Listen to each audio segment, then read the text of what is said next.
تو ایک دن حضرت جبریل علیہ السلام نا انسانی شکل میں، جب حضور نے فرمایا نا کہ میں علم کا شہر ہوں، علی اس کا دروازہ ہے، تو فرماتے ہیں جب یہ روایت حضور نے یہ حدیث بیان فرمائی تو حضرت جبریل انسانی شکل میں نا حضرت علی شیر خدا کے سامنے آ کے کھڑے ہو گئے، فرمانے لگے علی سنا ہے علم کے شہر کے آپ دروازے ہیں؟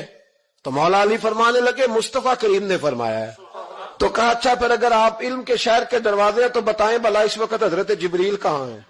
جب آپ اپنے بڑے کو کوئی بات بتائیں گے نا جن کا ادب کرنا ہو، اپنے بزرگ کو، تو پھر آپ فٹافٹ نہیں کہہ دیں گے آپ کو پتہ ہی نہیں۔ بزرگوں کو آپ نے کوئی بات سمجھانی ہو تو الفاظ کا چناؤ، اور یہ بھی ہمیں شیر خدا نے ادب بتایا ہے، الفاظ کا چناؤ شاندار ہونا چاہیے۔ حضرت جبریل امین نے پوچھا کہ بتائیے علی اس وقت حضرت جبریل کہاں ہے؟ تو حضرت مولا علی شیر خدا نے پہلے اوپر دیکھا، پھر نیچے دیکھا، پھر پیچھے دیکھا، پھر آگے دیکھا، دائیں دیکھا، بائیں دیکھا۔ یہ نہیں فرمایا کہ آپ جبریل ہیں، وہ تو انسانی شکل میں تھے نا۔ جملے دیکھیے، ادب دیکھیے، طریقہ دیکھیے بات کرنے کا۔ حضرت علی فرمانے لگے بھائی حضرت جبریل اس وقت نہ تو آسمانوں میں ہے، نہ زمینوں میں ہے، نہ مشرق میں ہے، نہ مغرب میں ہے، نہ شمال میں ہے، یا نہ جنوب میں ہے۔ فرمانے لگے جی وہ اس وقت کہیں بھی نہیں ہے۔ پھر بھی فوراً نہیں کہا کہ آپ خود ہی تو ہیں، یہ نہیں فرمایا۔